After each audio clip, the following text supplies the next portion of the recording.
বিসমিল্লাহিররহমানিররহিম। ময়মনসিংহের ভালুকায় চন্দ্র দাস এবং আয়েশা আক্তারকে ঘুরিয়ে হত্যার প্রতিবাদে বাংলাদেশ জাতীয়তাবাদী ছাত্রদল ঢাকা বিশ্ববিদ্যালয় কর্তৃক আয়োজিত আজকের এই বিক্ষোভ মিছিল পরবর্তী সমাবেশে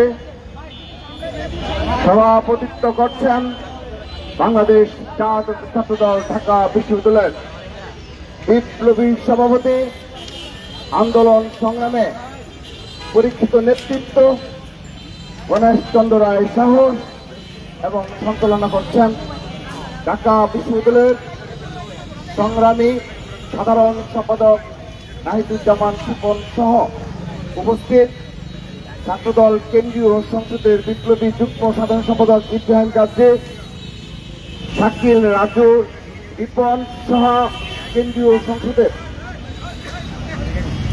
সাদ্দাম সহ উপস্থিত ছাত্রদল কেন্দ্রীয় সংসদের সহ সম্পাদক আরিফ সহ উপস্থিত ছাত্রদল ঢাকা বিশ্ববিদ্যালয়ের সংগ্রামী সহসভাপতিবৃন্দ, যুগ্ম সাধারণ সম্পাদক বৃন্দ সহ উপস্থিত ঢাকা বিশ্ববিদ্যালয়ের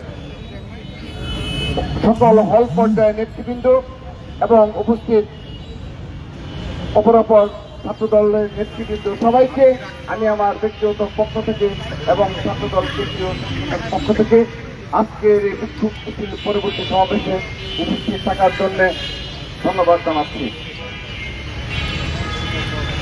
সংগ্রামী উপস্থিতিবৃন্দ, আমি আমার বক্তব্যের শুরুতে শহীদ উসমান হাদির আত্মার মাগফিরাত কামনা করছি এবং আবারও তার সন্তত পরিবার বর্গের সদস্যদের প্রতি সমবেদনা জ্ঞাপন করছি এবং তার হত্যাকারীদের অবশ্যই আজকের মধ্যেই যেন আমরা জানতে পারি যে সেই হত্যাকারী কোথায় এবং কি স্টেপ নেওয়া হয়েছে সে বিষয়ে ছাত্রদলের দাবি রয়েছে, আমরা তা জানতে চাই। কিন্তু এই ঘটনা প্রবাহের মাঝে আমরা দেখেছি বিগত ১.৫ বছরের অধিক সময়ে যে মবকেশি চলমান রয়েছে ৫ আগস্ট পরবর্তী বাস্তবতায় একটি বিশেষ গোষ্ঠী যারা সোশ্যাল মিডিয়ার প্রপাগান্ডা বদ বাহিনী এবং ইসলামের একটি অংশ, ইসলাম ধর্মের একটি অংশকে পুঁজি করে এবং যারা মবকে পুঁজি করে রাজনীতি করে তাদের প্ররোচনায়, তাদের প্রত্যক্ষ ইন্ধনে ময়মনসিংহের ভালুকায় একজন পোশাক শ্রমিক, তিনি সত্যিকার অর্থে কোনো অপরাধ করেননি এবং ধর্ম অবমাননা করেননি, এমন কোনো কিছু করেননি বলে প্রতীয়মান হয়েছে, কিন্তু তাকে কে বা কারা একটি বিশেষ গোষ্ঠীর ইন্ধনে তার করুণ পরিণতি ঘটল। তাকে হত্যার পর প্রকাশ্য দিবলোকে ঝুলিয়ে আগুনে পুড়িয়ে দেওয়া হলো। কতটা হিংস্র, কতটা নৃশংসতা সেটি ভাষায় প্রকাশ করার মতো নয়। এই বাংলাদেশ নিশ্চয়ই আমরা ৫ আগস্টে পরবর্তী বাস্তবতায় কখনো কল্পনাও করিনি। আমরা সেই সাথে আরেকটি ঘটনা দেখি, ভাষায় প্রকাশ করার মতো নয়। ৭ বছরের ছোট বাচ্চা আয়েশা আক্তার, তিনি তার পিতার কাছে এই আগুনে পুড়ে যাচ্ছে তখনও বাচ্চার আকুতি জানিয়েছে, কিন্তু তার অসহায় পিতা বিএনপির নেতা তিনি বাঁচাতে সক্ষম হননি। এই বাংলাদেশকে আমরা চেয়েছিলাম, আমরা এই বাংলাদেশ চাইনি। ৫ আগস্টে, জুলাই আগস্ট গণঅভ্যুত্থানে যারা জীবন দিল তারা নিশ্চয় ভাবেনি যে এখানে উসমান হাদিকে জীবন দিতে হবে, এখানে দীপুচন্দ্র দাসকে পুড়িয়ে মেরে ফেলা হবে, এখানে আয়েশা আক্তারকে এভাবে এতটা নৃশংসভাবে দরজায় তালা লাগিয়ে পেট্রোল ঢেলে আগুনে পুড়িয়ে মেরে ফেলা হবে। আমরা দেখেছি এই ছোট বাচ্চা আয়েশার জাকতে, সেগুলো অবশ্যই পুরো দেশবাসীকে ছুঁয়ে গেছে, পুরো ছাত্র সমাজের হৃদয়কে ছুঁয়ে গেছে। কিন্তু আমরা দেখি ছোট কোনো ঘটনায় একটি বিশেষ গোষ্ঠী এবং যারা বিদেশে অবস্থানরত রয়েছে সোশ্যাল মিডিয়া অ্যাক্টিভিস্ট, যারা এই বাংলাদেশের সকল বিশৃঙ্খলার সাথে জড়িত, তাদের হৃদয়কে ছুঁয়ে যায় না এই ঘটনা। একটি ছোট কোনো ঘটনাকে তারা মিথ্যা অপবাদ কিংবা প্রপাগান্ডা কিংবা শুধুমাত্র কল্পনা প্রসূতভাবে তারা বিএনপিকে দায়ী করে অনেক ধরনের অপকর্ম ইতিমধ্যে সংগঠিত করেছে। কিন্তু একটি বিএনপি নেতার কন্যা সন্তান হওয়ার কারণে তাদের হৃদয় ছুঁয়ে যায় না। বিএনপি নেতার কন্যা সন্তান হওয়ার কারণে তারা এ বিষয়ে প্রতিবাদ হয় না। আমরা ধিক্কার জানাই এ ধরনের মানসিকতার। আমরা অবগত রয়েছি যে তারা এই ধরনের মানসিকতায়, এই ধরনের বিকৃত মানসিকতায় ধারণ করে তারা একটি বিশেষ গোষ্ঠীর এজেন্ডা বাস্তবায়নের জন্য তারা লিপ্ত রয়েছে। তারা সত্যিকার অর্থে মানবিক নয় এবং তাদের মধ্যে কোন মনুষ্যত্ব বলে কিছু নেই। এটি আবারও এই আয়েশা আক্তার এবং এই বিভূচন্দ্র দাসকে যেভাবে পুরী হত্যা করা হলো, তার প্রতিবাদে আমরা দেখেছি তাদের কোনো অ্যাক্টিভিটিস নেই। আমরা ধিক্কার জানাই এ ধরনের সমাজ ব্যবস্থা কায়েমের জন্য যারা চেষ্টা চালিয়ে যাচ্ছে, এ ধরনের উগ্রবাদ, এ ধরনের মব কালচার যারা প্রতিষ্ঠায় লিপ্ত রয়েছে, তাদেরকে প্রতিরোধ করার জন্য, তাদেরকে প্রতিহত করার জন্য আমরা সর্বশক্তি নিয়োগ করব। ছাত্রদল সর্বশক্তি নিয়োগ করে তাদেরকে প্রতিহত করবে ইনশাআল্লাহ। সংগ্রামী উপস্থিতি, আপনারা দেখেছেন এই উসমান হাদিদ যখন প্রথম যেদিন শুক্রবার জুম্মা নামাজের পর তাকে হত্যার উদ্দেশ্যে কাপুরুষিত হামলা হলো, তার ঠিক পর আমরা দেখলাম সরাসরি আমাদের বিএনপি স্থায়ী কমিটির অন্যতম সদস্য মির্জা আব্বাস ভাইকে ইন্ডিকেট করে আকারে ইঙ্গিতে আবার কেউ সরাসরি একটি বিশেষ সেই দীর্ঘ 1.5 বছর যাবৎ তারা এই দেশে বিশৃঙ্খলার সাথে জড়িত, বাংলাদেশের স্থিতিশীলতা অস্থিতিশীল পরিস্থিতি কায়েমের জন্য যারা লিপ্ত রয়েছে, তারা 5-10 মিনিটের মধ্যে তারা সোশ্যাল মিডিয়ায় স্ট্যাটাস দিয়ে দিল যে এর সাথে নাকি বিএনপি জড়িত। শুধু তাই নয়, তারা সেই ধরনের মানসিকভাবে আজকের দিন পর্যন্ত তারা সেই তাদের যে সোশ্যাল মিডিয়া প্রপাগান্ডা তারা কিন্তু সংশোধন করেনি। তারা যে প্রক্রিয়ায় ছাত্র সংসদের অর্থাৎ ডাকসুর নেতৃত্বে নির্বাচিত যে প্রক্রিয়ায় হোক না কেন, আমরা তাদের এই মানসিকতার ধিক্কার জানাচ্ছি। আমরা তাদেরকে বলে দিতে চাই, এই দিন নয়, আরো দিন আছে। সেদিন এ ধরনের যারা মব কালচারের সাথে জড়িত ছিল, যারা বাংলাদেশকে একটি অস্থিতিশীল বাংলাদেশ কায়েমের জন্য জড়িত রয়েছে, তাদের সবাইকে সবার মুখোশ আমরা উন্মোচন করব এবং আমরা তাদেরকে অবশ্যই জবাব দিয়ে তার আওতায় নিয়ে আসবো ইনশাআল্লাহ। আমরা অবশ্যই জবাব দিয়ে তার আওতায় নিয়ে আসা হবে। প্রিয় উপস্থিতি, আজকে ধর্মের নামে বিভেদ তৈরি করা হয়। বাংলাদেশ একটি মুসলিম প্রধান দেশ, এখানে মুসলিমদের সংখ্যাগরিষ্ঠতা রয়েছে, এখানে তাদের ধর্ম হল ইসলাম। সেই ইসলামকে তারা বিভক্ত করতে চায়। তারা আজকে ইসলামের নাম করে প্রতিটি পরিবারের নিকট গিয়ে অপপ্রচার চালায় যে কেউ মুসলিম না, তারা একটু সার্টিফিকেট দেয়, তারা ভালো মুসলিম আর কেউ ভালো মুসলিম না। তাদেরকে ভোট প্রদান করতে হবে। কেন? কারণ তারা ভালো মুসলিম, ভালো ইসলাম কায়েম করতে চায় এবং বাকি যে 40%, 50%, 60% ইসলাম ধর্ম অনুসারী তারা ভালো মুসলিম না, তারা বেহেশতে যাবে কিনা তারা সেটা সন্দেহ পোষণ করে। অর্থাৎ এভাবেই পুরো মুসলিম বিশ্বে আজকে বিভেদ তৈরি হয়েছে। এভাবে ইসলামকে কেন্দ্র করে যেখানে রাজনীতি হয়েছে সেখানে মুসলিমরা বিভক্ত হয়েছে। এই বিভক্তই বাংলাদেশের স্বাধীনতা সার্বভৌমত্বের হুমকি স্বরূপ। আমরা তাদেরকে স্পষ্টভাবে বলে দিতে চাই, বিএনপি একটি গণতান্ত্রিক রাজনৈতিক দল এবং তার সহযোগী সংগঠন হিসাবে ছাত্র দল গণতান্ত্রিক মানসিকতা পোষণ করে বিদায় কোনো মব কালচারের বিরুদ্ধে সরাসরি প্রতিহত করেনি। কারণ আমরা যদি প্রতিহত করি অনেক ক্যাম্পাসে কেউ থাকতে পারবে না। আমরা যদি তাদের মতো করে মব কালচার প্রতিহত করতাম, তাদের যে অপরাজনীতি তা আমরা নিজ হাতে প্রতিহত করতাম, একটি ক্যাম্পাস স্থিতিশীল থাকতো না। আমরা সেজন্য ধৈর্য সহনশীলতা পরিচয় দিয়েছি। আমরা ছাত্র সমাজের নিকট অনেক সময় আমাদের অপদস্থ করা হয়েছে মিথ্যা প্রপাগান্ডার মাধ্যমে। এই সকল ছাত্র সংসদ নির্বাচনে তাদেরকে বায়াস করা হয়েছে, স্টিল নাও সেই যথেষ্ট অব্যাহত রয়েছে। তো যে বিষয়টি বলছিলাম, ধর্মের নামে এ ধরনের বিভেদ তৈরি করে তারা নিশ্চয়ই বাংলাদেশের কখনো ভালো চায় না। বিএনপি ভারপ্রাপ্ত চেয়ারম্যান জনাব তারেক রহমান, তিনি আজ থেকে প্রায় 2.5-3 বছর আগে 31 দফা প্রণয়ন করেছেন। তিনি 31 দফার মাধ্যমে তিনি বলেছেন তিনি বাংলাদেশের জন্য একটা ভীষণ রয়েছে তার, যেটি বিশ্বের প্রতিটি রাষ্ট্রনায়কের, প্রতিটি রাজনৈতিক দলের একটা ভীষণ থাকে, যে তারা এভাবে সাধারণ জনগণের কল্যাণে এবং রাষ্ট্রের কল্যাণে তারা নিয়োজিত থাকবে একটি রাজনৈতিক দল হিসেবে, এবং রাজনৈতিক দলের প্রধান হিসেবে তার বেশ কিছু ভীষণ থাকে, ভীষণ। তো সেগুলো স্বাভাবিকভাবে তিনি তার সেই ভীষণ প্রকাশ করেছেন। পরবর্তীতে যেহেতু নির্বাচন অতি সন্নিকটে, তিনি স্পষ্টভাবে তিনি শিক্ষাক্ষেত্রে কি ভূমিকা পালন করবেন তার একটি ভীষণ তিনি প্রদান করেছেন।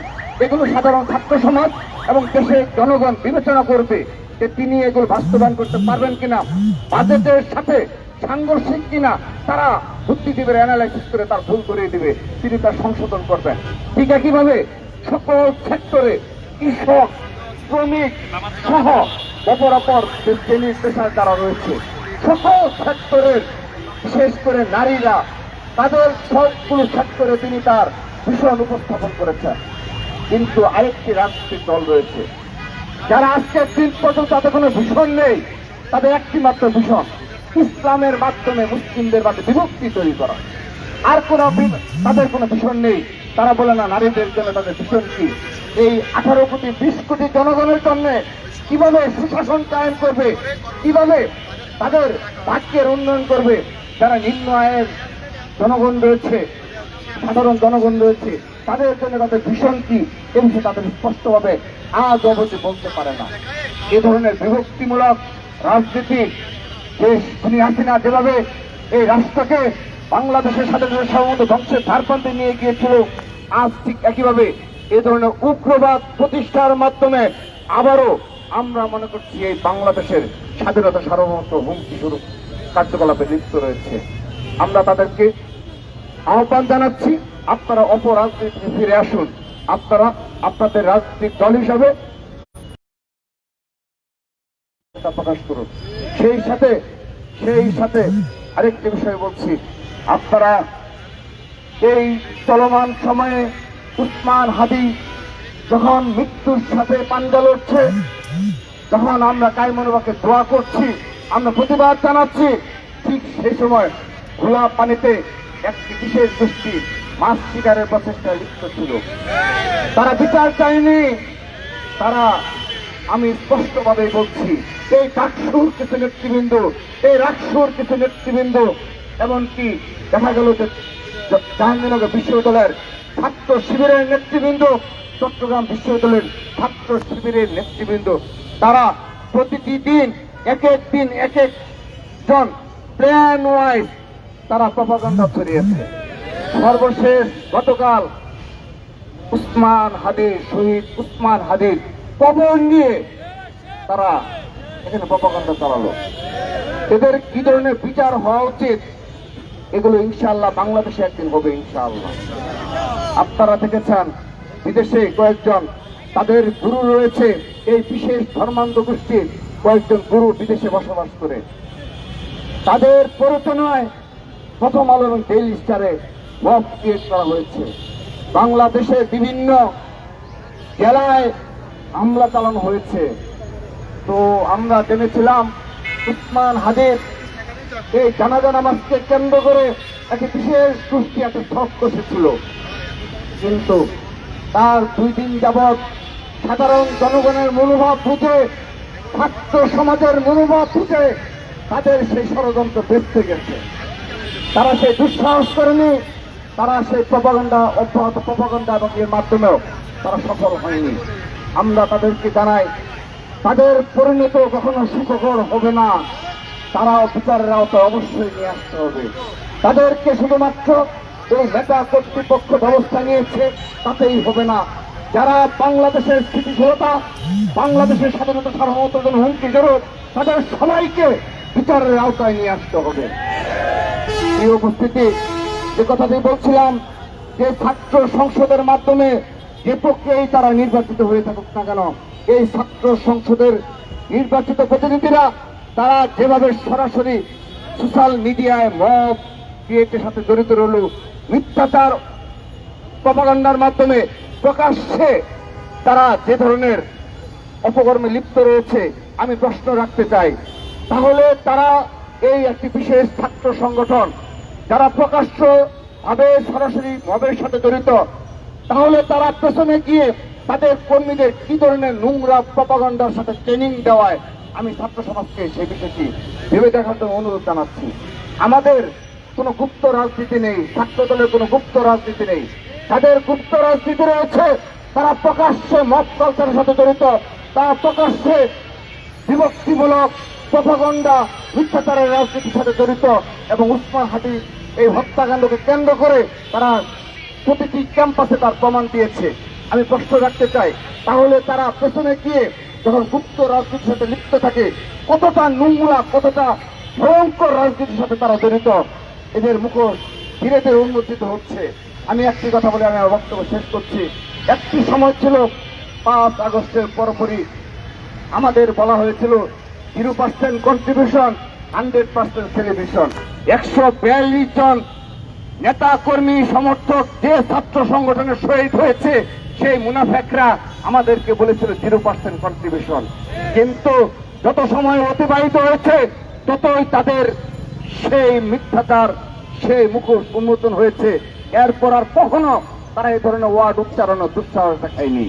যে উপস্থিতি, যতদিন যাচ্ছে ততদিন যারা বলেছিল ক্যাম্পাসে নাকি তারা লেজুর ভিত্তিক ছাত্র রাজনীতি চায় না, তারা বলেছিল ছাত্র রাজনীতি চায় না, অনেক ক্যাম্পাসে তারা সে মব ক্রিয়েট করেছে। কিন্তু পরবর্তীতে দেখা গেল বাংলাদেশের শ্রেষ্ঠ লেজুর ভিত্তিক ছাত্র সংগঠন হিসেবে তারা আবির্ভূত হয়েছে, বাংলাদেশের শ্রেষ্ঠ মুনাফেক হিসাবে তারা আবির্ভূত হয়েছে। শুধু তাই নয়, সাধারণ সংগঠন থেকেও তারা সবচেয়ে বেশি দাঁড়িপাল্লার পক্ষে ভোট চেয়ে বেড়াচ্ছে। শুধু তাই নয়, যেন তাদেরকে প্রজন্মকে বিভ্রান্ত করা যায়, ভোটারদের বিভ্রান্ত করা যায়, একজন সোশ্যাল মিডিয়ায় দেখবেন তারা প্রতিদিন একটি করে মিনিমাম স্ট্যাটাস দেয় যে মিথ্যা নোংরাভাবে কিভাবে বিএনপিকে হাতে হেয় প্রতিপন্ন করা যায়। আল্লাহর রহমতে, অশেষ রহমতে যতদিন যাচ্ছে ততদিন তাদের মুখোশ উন্মোচন হচ্ছে। সাধারণ ছাত্র সমাজ আজ বুঝতে পেরেছে। আমাদেরকে বলা হয়েছিল, ছাত্রদলকে বলা হয়েছিল ছাত্রদল নাকি হল দখল করবে, ছাত্রদল নাকি গেস্টুন কালচার করবে, ছাত্রদল নাকি হ্যান্ডস্যান্ড কত কিছু করবে। আপনারা কি দেখেছেন এই পর্যন্ত ছাত্রদল দ্বারা কোনো অনাকাঙ্ক্ষিত ঘটনা ঘটেছে? আমি স্বীকার করছি, তেজগাঁও কলেজে একটি সংঘর্ষের মাধ্যমে হত্যাকাণ্ডে সাকিবকে হত্যা করা হয়েছে। বাংলাদেশ জাতীয় ছাত্রদল সেই ছাত্র সংগঠন, যে ছাত্র সংগঠন কখনো অপরাধীকে আড়াল করে না, কখনো অস্বীকার করে না। আমরা আবারও আজকে প্রেস রিলিজ করে দেখার অনুরোধ জানাচ্ছি, ছাত্রদল কেন্দ্রীয় সংসদের প্রেস রিলিজ। আমরা প্রেস রিলিজের মাধ্যমে প্রশাসনকে অনুরোধ জানিয়েছি যে যারা এর সাথে জড়িত থাকুক আপনাদের ব্যবস্থা নিতে হবে। আপনারা ব্যবস্থা না নিলে আমরা আপনাদের বিরুদ্ধে আন্দোলন করব। শুধু তাই নয়, প্রশাসনের আপনার ওপেন সোশ্যাল মিডিয়া, আমরা ওপেন মিডিয়ার সামনে বলছি, আমরা নিজেরা প্রশাসনকে কল দিয়ে বলেছি আপনারা অপরাধীকে অবশ্যই গ্রেফতার করতে হবে। কোন ছাত্র দল আর কখনো কোনোভাবে কোন অনাকাঙ্ক্ষিত ঘটনার মাধ্যমে যদি কিছু হয়ে থাকে আমরা তা বরদাস্ত করব না। এটি নতুন ধারার বাংলাদেশ। কোন বিচ্ছিন্ন ঘটনা ঘটলো সেগুলোকে আমরা শাস্তির আওতায় নিয়ে আসি। তো আমাদের সম্পর্কে যা বলা হয়েছিল, আল্লাহর রহমতে বাংলাদেশে কেউ বলতে পারবে না যে কোন সাধারণ শিক্ষার্থীর, লক্ষ লক্ষ সাধারণ শিক্ষার্থীর একজনের একটি রুম ছাত্রদল দখল করেছে। জোর জবরদস্তিমূলক ভাবে তার রুমে গিয়ে ছাত্ররা থাকছে, একটি দৃষ্টান্ত দেখাতে পারবে না। প্রিয় উপস্থিতি, এই ধারার ছাত্র রাজনীতির মাধ্যমে আমরা সকল প্রপাগান্ডা, আমরা সকল অপরাজনীতির জবাব দেব ইনশাআল্লাহ। সেই প্রত্যাশা রেখে আপনাদের সবাইকে ধন্যবাদ জানিয়ে এবং